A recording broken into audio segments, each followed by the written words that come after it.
Hi everyone! This is Gores Reviews. And di na ako magpapaligoy-ligoy pa. Ang pag-uusapan natin ngayon is Girl from Nowhere. Number 1 to ngayon sa Netflix Philippines. So, tungkol saan ba tong Girl from Nowhere? It's about a mysterious girl named Nano. And every episode, naglilipat-lipat siya ng school to expose misdeeds and dark secrets. Since it's an anthology na iba-ibang story, may mga stories na mas maganda over another. So ngayon, iranang ko yung 11 stories or 13 episodes. Disclaimer lang kasi there will be a lot of spoilers. So kung hindi mo pa napapanood tong Girl from Nowhere, so I advise na balikan mo na lang muna to kapag natapos mo ng lahat. And so ayun, ayan na, binalaan na kita. Sana walang magagalit. And now we're going to rank the episodes starting from the bottom 4. Ito yung batch ng episodes na mababa yung rating for me. My top 11 is episode 9, Trap. Bakit hindi ko siya nagustuhan? Hindi kasi ako fan ng open-ended episodes. Para sa akin kasi, open ending is a lazy writing. Sa tingin ko baka parang tinatamad na lang yung writer na gawa ng conclusion and binibigay niya na lang yung responsibility na yon sa mga manonood. So, ayun, minsan na nag-work sa akin yung open ending. And pangalawa is yung group dynamic, hindi sila ganun kaganda. Most of the time, itong episode na to is nagbabangayan lang sila. Ayun, parang medyo na-boring ako doon sa bangayan. Maganda sana actually yung premise niya, exciting siya. Parang naalala ko ngayong Battle Royale, kala ko magpapataya talaga sila sa loob. Lalo na nung sinabi ni Nano na kumuha kayo ng weapon just in case na makapasok dito yung murderer. So, yun yung dun malaki nilabutan ako na, nako, I don't have a good feeling about this. Pero yun, hindi naman nangyari yun. Hindi naman naging bloodbath tong episode na to. Which is okay naman. Hindi ako na-disappoint dahil dun. Na-disappoint lang ako kasi parang over sa bangay. Ayun. So, merong naiwang mystery sa episode na to. Kaya, ang parang pinaparating niya, sino kaya yung pumatay kay Ko? Kasi, ayun, i-spoiler na, yung murderer is namatay na pala. Tatago sila doon, parang binroadcast na namatay na yung murderer kasi nalaglag siya sa building. And yun ang mystery doon kasi nakita nilang patay si Ko sa isang CR. So, ang suspect doon is yung teacher ba o yung boyfriend ba na nagsiselos kasi yung girlfriend niya is obviously may gusto kay Ko. Then yung isa, yung tinulak ni Ko palabas ng pinto. Yung dapat siya yung lalabas pero iba yung tinulak niya palabas ng kwarto. Ayun, yun yung tatlong suspect. Actually, I'm leaning on doon sa boyfriend kasi siya yung pinakamalaki yung motibo para patayin si Ko. Siguro jealousy. Pero dahil doon sa ending, yung ending scene na hindi kinuha ng bata yung cellphone kahit abot na niya, doon ko naisip na baka, di kaya yung teacher yung pumatay. So yun, dahil lang doon sa episode na yun, dahil lang doon sa scene na yun, yun yung sagot ko doon sa katanungan, sino ba ang pumatay kay Ko? Kayo ba? Ano bang sa tingin niyo? Pero yun yung top 11 ko. So, pumunta naman tayo sa next episode. My top 10 is episode 2, Apologies.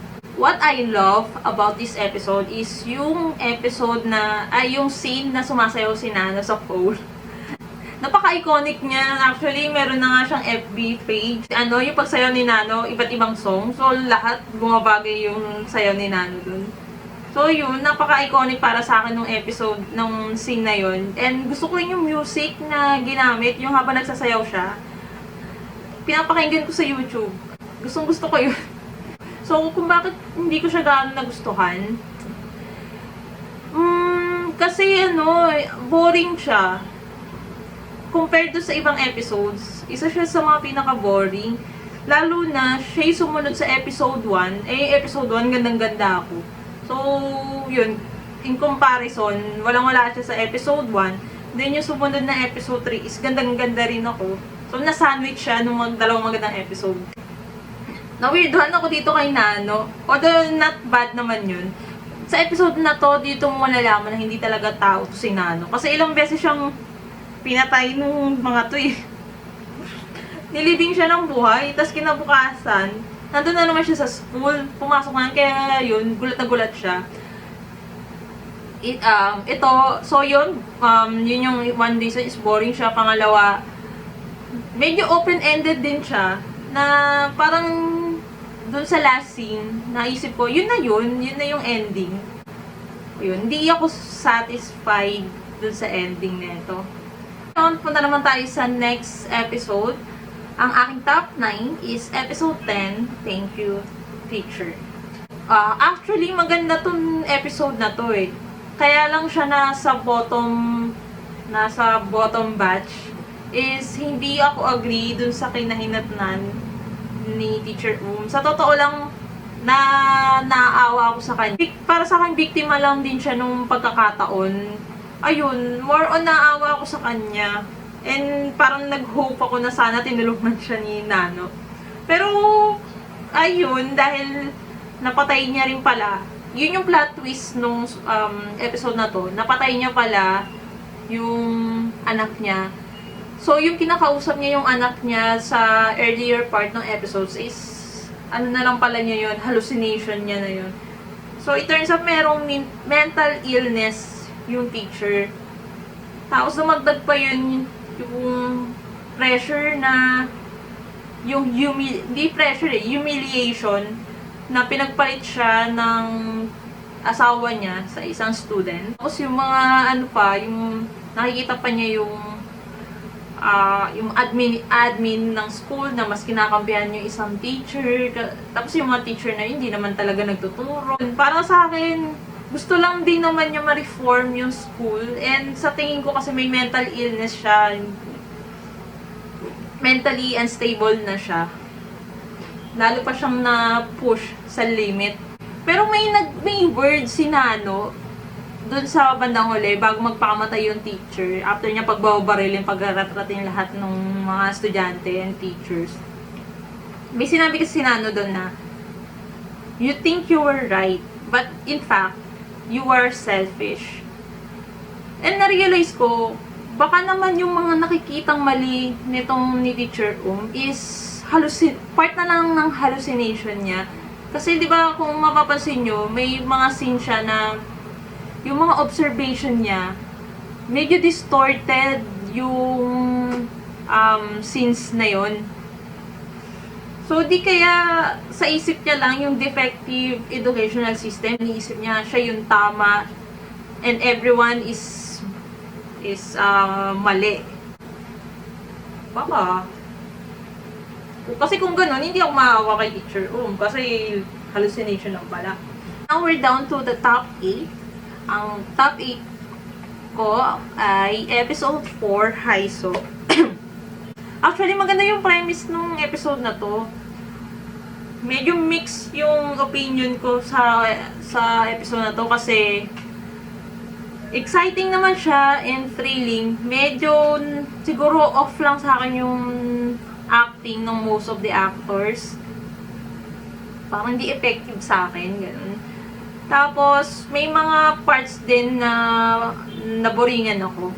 Na hindi rin ako ganun kasatisfied sa ending kasi ang nangyari parang ito-tolerate na lang ng mga magulang tong pagpapanggap na ginagawa ni Dino.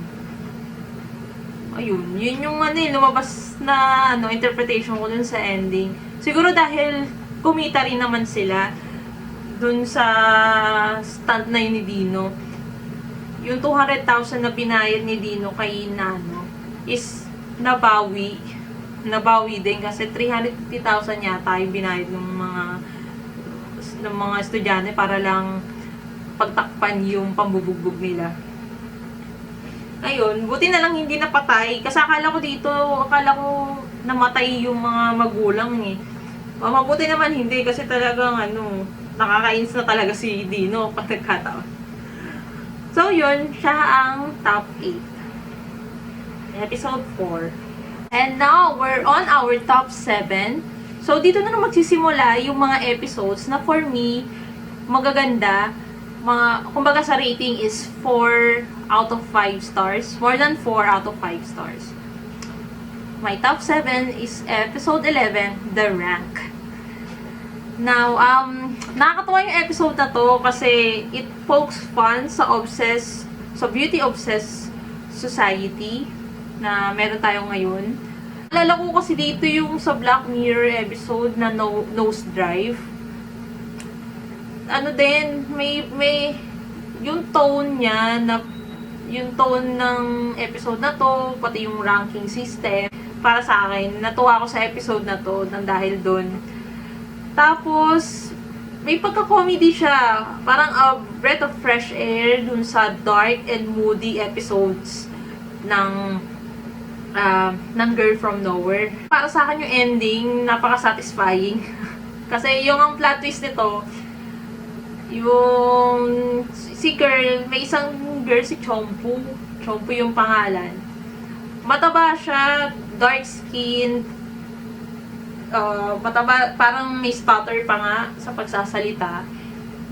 May binulong sa kanya si Nano. Tapos eventually, ang nangyari pala doon, sumali si Chompu sa isang reality show. So habang sinasabotahin ni Ying yung mga nasa top 10 para umangat siya, itong si Chompu is gumaganda na pala. Hindi niya namamalayan. So, sa awarding ceremony, sobrang confident ni Ying na siya ang tatanghaling shining star. Pero, ang nanalo is si Chompu. So, para sa akin, napaka-satisfying ng ending na yon na, selfish ka, di mo namalayan. Yung minamaliit mo na kaklase, siya pa wala ang mananalo. So, eventually, in the end, hindi niya nakuha ang hinahangad niya.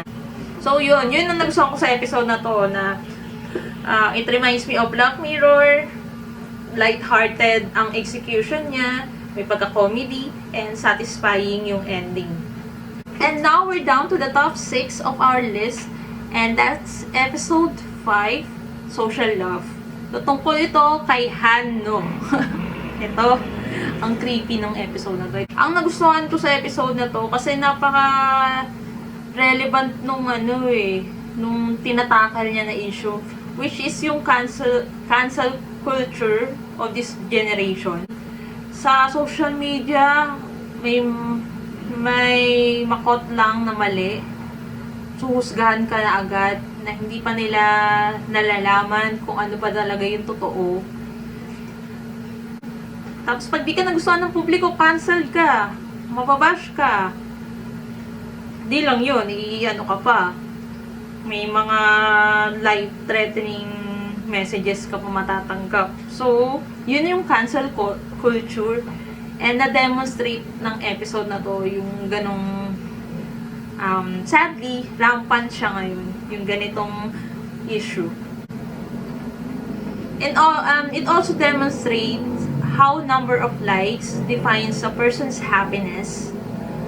Which is very relatable. Kahit ako, pag nakakatanggap ako ng maraming likes sa isang post ko, parang ang saya sa pakiramdam. So, psychologically, naapektuhan na yung generation na to nung ganong situation. Yun yung effect talaga ng social media. Design talaga yung social media na maging addicting. Sabi ko dito, kay Han, nakakainis siya. Alam mo, hindi dapat,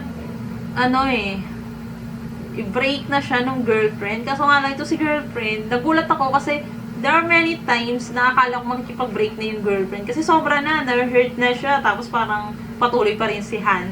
To the point na naging violente na siya kay Nano, imbis kay Han. Parang, hello, kasalanan kaya ni Han ang lahat. Ayun, ang martir ng girlfriend. Nakakainis.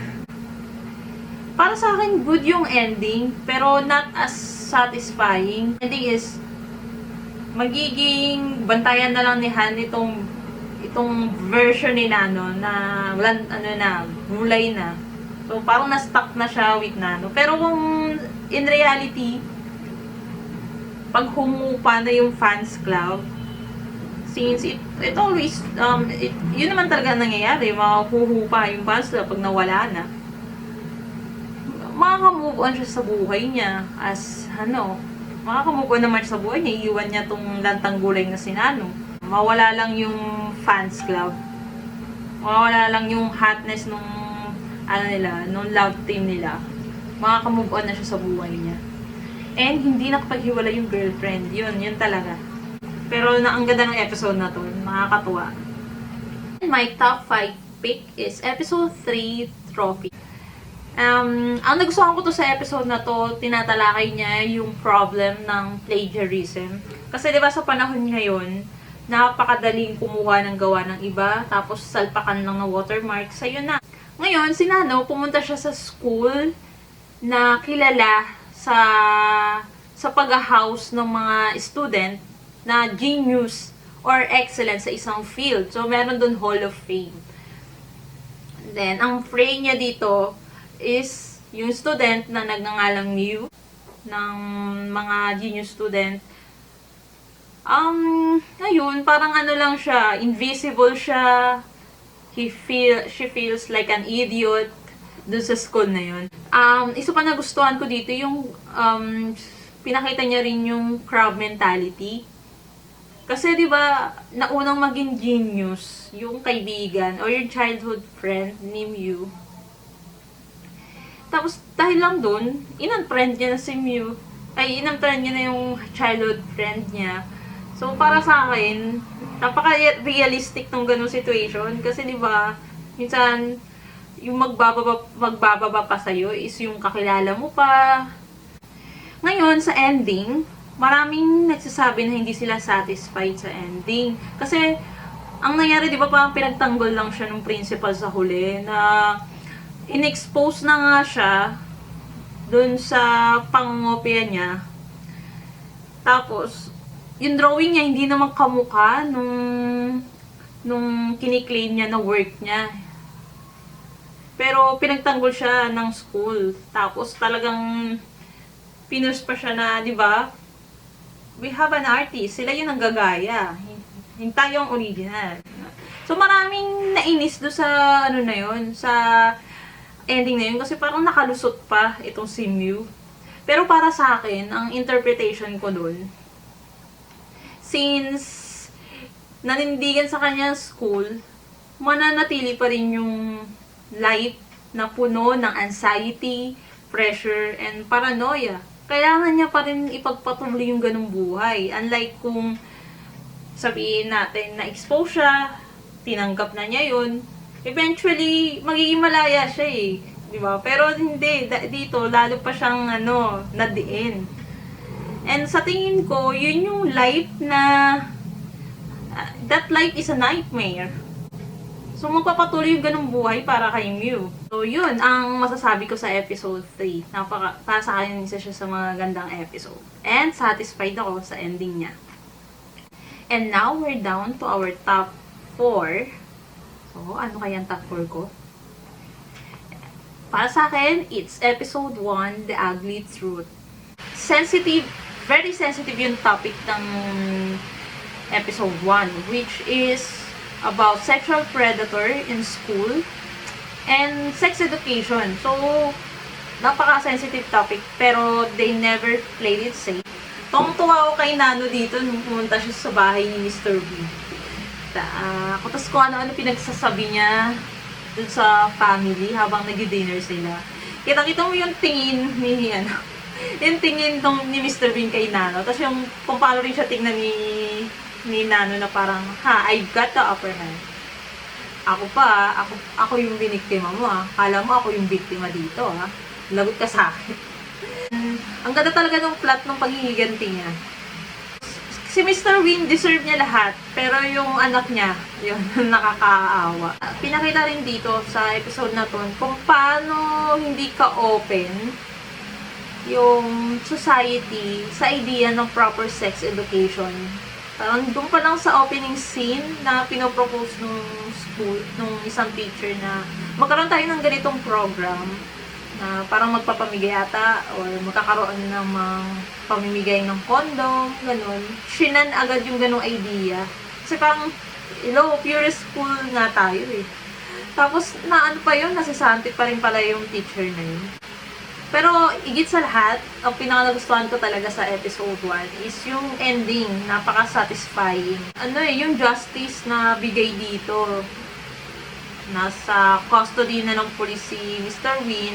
He lost everything. At hindi lang pala siya yung sexual predator, pati pala yung principal ng school. So, na-expose din yun. So, yun yung nagustuhan ko sa episode 1. Did not play it safe, and maganda, super satisfying ng ending. After all the tension and chaos of other episodes, episode 8 is like a rest, a warm hug, and a thick blanket comforting your heart. Ganon yung feeling ng episode 2. Ito yung first time na demonstrate sa isang episode yung respeto ng isang guy kay Nano. Kung mapapansin nyo, hindi siya naging interesado kay Nano sa ganda ni Nano. Every time sa iba't ibang episode, parang ang daming beses na yung mga guy, ang trato kay Nano is sex object. Kung pumasok mo si Nano sa school or sa classroom as transferee, tumingin lang siya, pero bumaling na siya sa mundo niya, sa bintana. So, kailangan mag-effort talaga si Nano para lang ma-reach out siya eh. Parang for the first time, siya yung nag-effort talaga. Kasi hindi siya na anong ganda. So, kay TK, nagustuhan siya, not because of beauty, but deep emotional connection. Parang marami yata nalilito. Anong nangyari sa ending? Bakit siya binitray ni Nano? Yung betrayal ni Nano dito is not karmi. Ginawa niya yun para makuha ni TK yung presensya ng tatay niya. Kasi gumagawa lang naman siya ng kalokohan dahil wala yung tatay niya. Yun yung hinahanap ng puso niya. And yun yung ginrant ni Nano. So, para rin sa kanya yun. And para na rin ma-break ni TK yung habit ng pagnanakaw. For the first time, dumingon si Nano dun sa target niya. Na may na teary eye siya. Hindi siya yung tumawa ng signature, niya.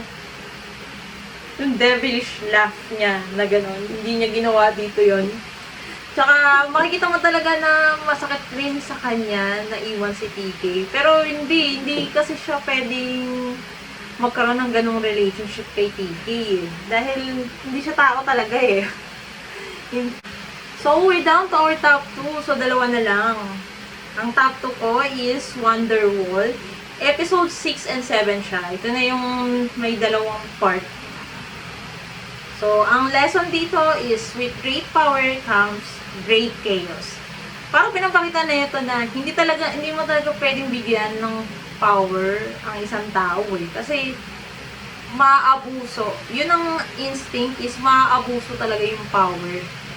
Top 2 siya kasi ang exciting talaga nung episode na to. Ang kaabang-abang talaga kung ano yung mga turn of events, kung paano nagkagulo talaga.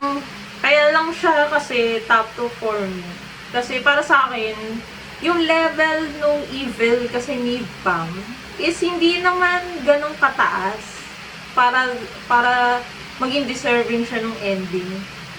Kasi lang siya eh, driven by insecurity. Diba, normal lang naman yun para sa sa taong nagmamahal. Kaya lang naman nagkagulo kasi shinare niya yung Wonderwall sa taong naaapi. So para sa akin, hindi ganun, hindi siya ganun ka-evil para magkaroon ng ganung ending. Parang sobrang lupit naman. Ang ending is nawala lahat. Pati si Bam is nag-slowly disappear, nawawala na yung boses niya, wala na siyang reflection. Pero sa tingin ko, madali lang naman yung masusolusyonan yung problema niya. Sana bumalik na lang siya dun sa sa CR and ilagay niya na sana bumalik ang lahat ng tao, pero this time, malilimutan nila lahat yung nangyari. Yun lang, yun ang opinion ko sa Wonderwall. Ayan, nandito na tayo sa top 1. Napapagod ako. Top 1, my top 1 is 12-13, episode 12-13, BFF. Ito na yung last episodes ng Girl From Nowhere. And deserving naman kasi parang naging all out na sila dito. When it comes to dirty secrets and violence, plot twist over plot twist. Ito yung pinaka-reason bakit favorite ko yung episode 13. It's because para sa akin dito may pinakamaraming exposure si Nano eh. Kasi episode 12 pa lang, it's about her. Nag-revolve na sa kanya yung story. Episode 13, nandun na siya sa mismong scene.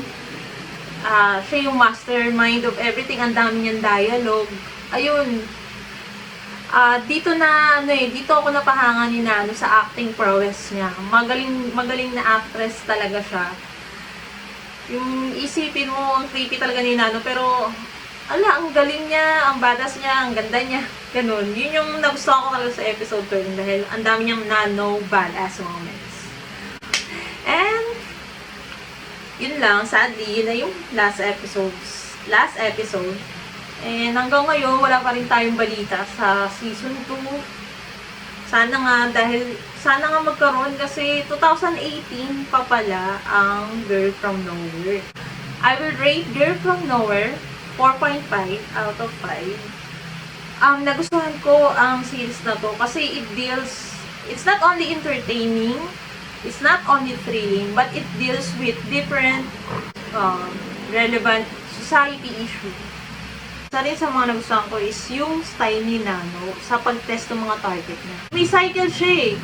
Una, binibigay niya yung desire ng tao na yon.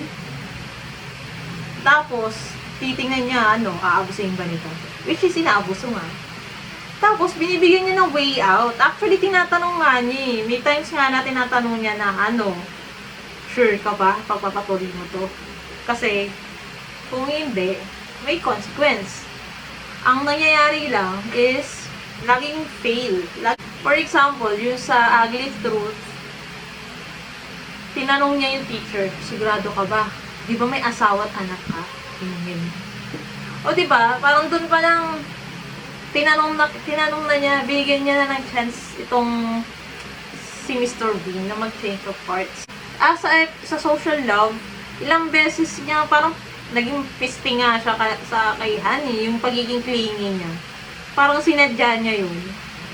Para i-push si Han na, hindi mo pa rin ba aaminin na may girlfriend ka na? Pero anong ginawa ni Han? Pinili niya pa din yung popularity. So yun ang consequence nun. So yun yung style ni Nano. Binibigyan niya ng chance na mag-change of heart yung mga target. Kaso ayun, wala. Although hindi naman lahat ata na ganun. Sa episode 8, hindi ganun. Nawala yung style niya doon. Ayun. And before I end this vlog, I want to give a shout out to my supporters. Yes, ang aking family. Hi Mean, hi Karen, hi Ding Dong, hi Mama. Yan, yung mga nanonood ng vlog ko. Sila lang. And yung mga kaibigan ko, si Michelle and si Pen, para sa pagre-recommend sa akin ng Girl From Nowhere. So, thank you. Then, yung lagi nagtatag sa akin sa mga meme, tsaka kilig na kilig kay TK, tsaka kay Nano, si Donna. Hi, Donna! Ayan, ito na yung ranking na sinasabi ko. So, thank you for sharing your thoughts with me and fun of discussing Girl From Nowhere.